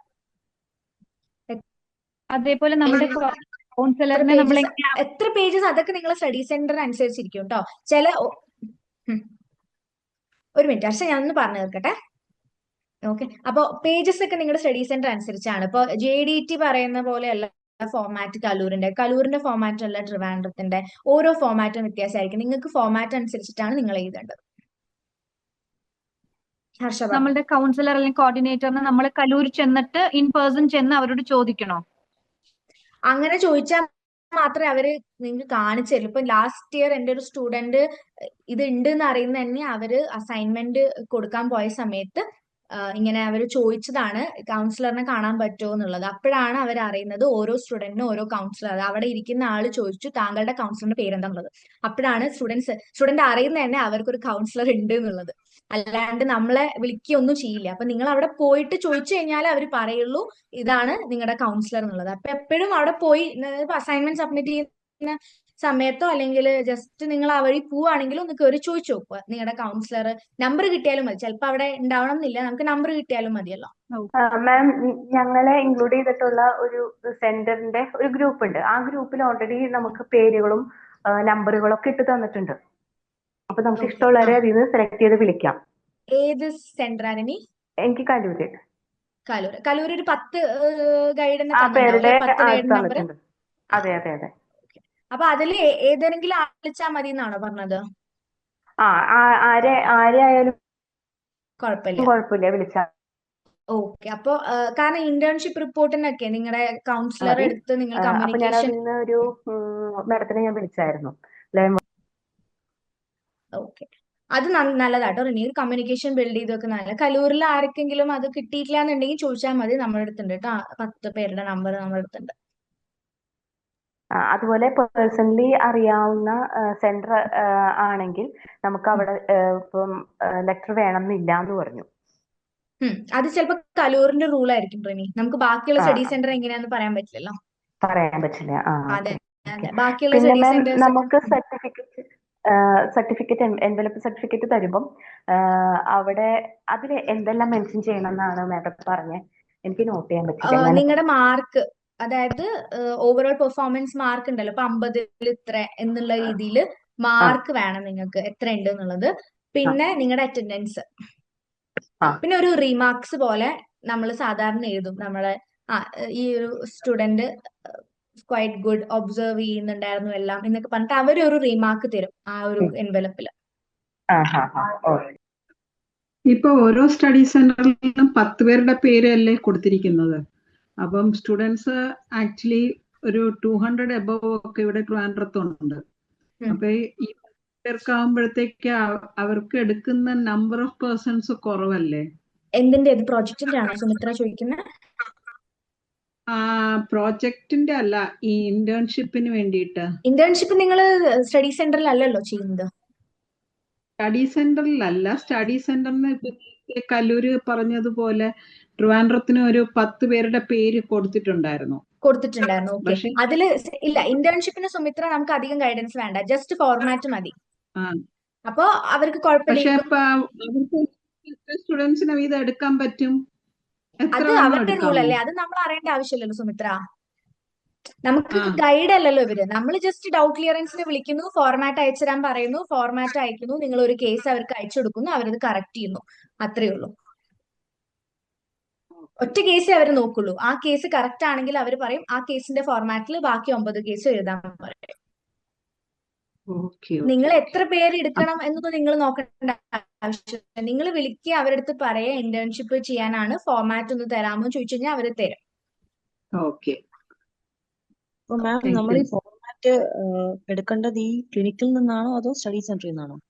സ്റ്റഡി സെന്ററിൽ നിന്ന് ഫോർമാറ്റ് കിട്ടും. നിങ്ങൾ ആ ഫോർമാറ്റ് വെച്ചിട്ടാണ് നിങ്ങൾ ഈ കേസ് സ്റ്റഡി എഴുതേണ്ടത്. സുമിത്ര, ട്രിവാൻഡ്രം സെന്ററിലെ 10 ഗൈഡിന്റെ നമ്പർ ഒന്ന് ആരാ മെന്റർ? സുമിത്രയുടെ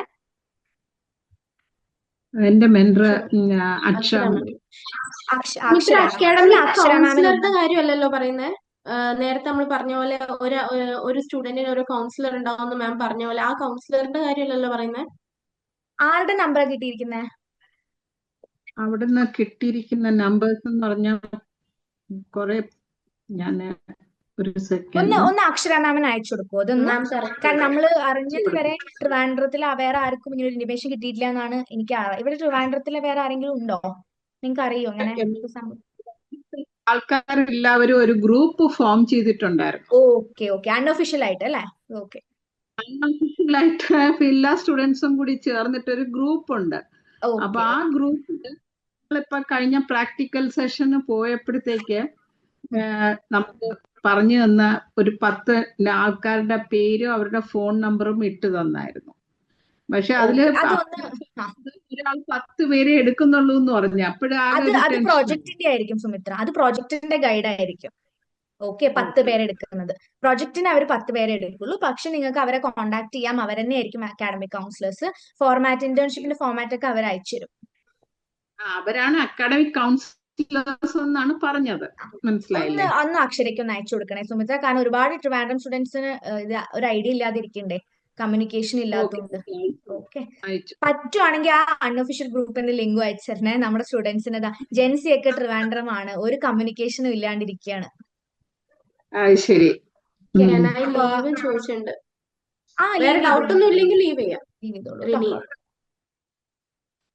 ഓക്കെ, അപ്പോ വേറെ ഡൗട്ട് ഒന്നും ഇല്ലാന്നുണ്ടെങ്കിൽ നമുക്ക് വൈൻഡപ്പ് ചെയ്യാം.